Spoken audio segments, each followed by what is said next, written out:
दोस्तों, आज मैं आपको बताऊंगा कि गुलशन ग्रोवर को कैसे फिल्मों में एंट्री मिली, कैसे उनका संघर्ष सफलता में बदला। दोस्तों, हर संघर्ष सफलता देती है। ऐसे बहुत से किस्से हैं बॉलीवुड कलाकारों के जो इस बात को साबित करती है कि हर संघर्ष सफलता देगा ही देगा। दोस्तों, ऐसा ही एक किस्सा जुड़ा हुआ है गुलशन ग्रोवर साहब से। हाँ दोस्तों, रोशन तनेजा के एक्टिंग स्कूल के स्टूडेंट रहे हैं गुलशन ग्रोवर साहब।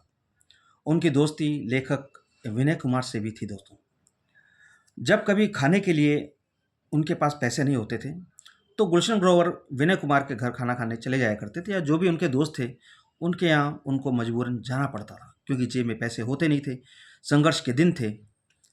तो एक दिन उनकी जो भूख है, उन्होंने उनकी इस भूख ने उनके किस्मत के द्वार खोल दिए। दोस्तों, उन्हें बहुत ज़ोर से भूख लग रही थी और वो पहुंच गए खाना खाने के लिए विनय कुमार जी के घर पर।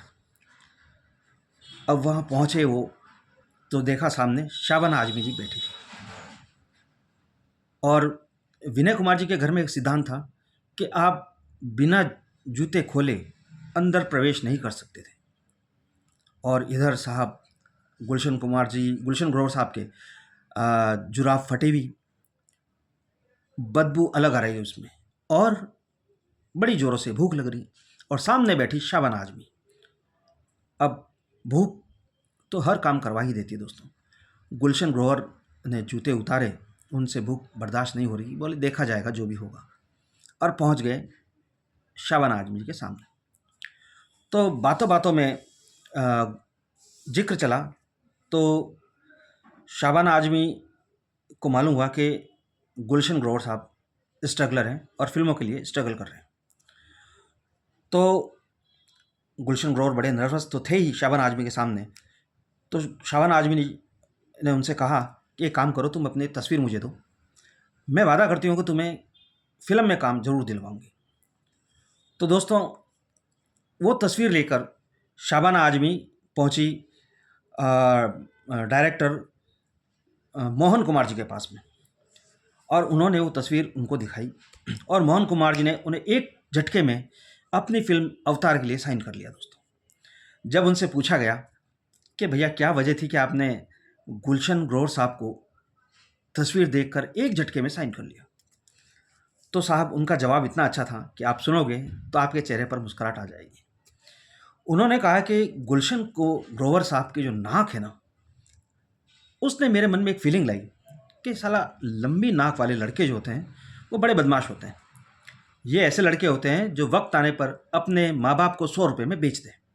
बस ये फीलिंग मेरे मन में आई थी, और इस रोल के लिए गुलशन ग्रोवर एकदम मेरे दिमाग में फिट हो गए,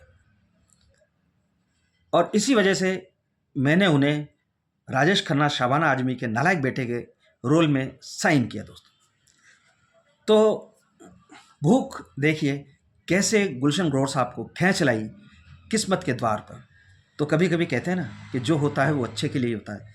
देखिए उनके पैरों में फटी जुराब थी, बदबू भी आ रही थी, ठीक है, ऊपर से भूख भी लगी थी, सामने बैठी थी एक बड़ी स्टार शाबाना आजमी जी। तो जब किस्मत के दरवाजे खुलते हैं दोस्तों, तो ऐसे ही खुलते हैं। उनका संघर्ष काम आया, शायद ऊपर वाले को उन पर कहीं ना कहीं तरस आया कि लड़का वाकई मेहनत कर रहा है और ये डिज़र्व करता है फिल्मों के लिए, और उनकी ये कामना पूरी हुई। दोस्तों, और अवतार आप सबने देखी होगी, बड़ा अच्छा रोल उन्होंने किया। उन्होंने डायरेक्टर को उनकी पसंद पर कभी उंगली उठाने का मौका नहीं दिया। दोस्तों, उन्होंने साबित कर दिया कि उनका चयन उन्होंने बिल्कुल सही किया था। तो दोस्तों, एक छोटा सा किस्सा था आपके लिए, कैसा लगा? आपने अवतार ज़रूर देखी होगी, तो ज़रूर बताइएगा कि क्या डायरेक्टर मोहन कुमार जी का चयन बिल्कुल सही था? गुलशन ग्रोवर साहब क्या इस रोल के लिए बिल्कुल फिट थे?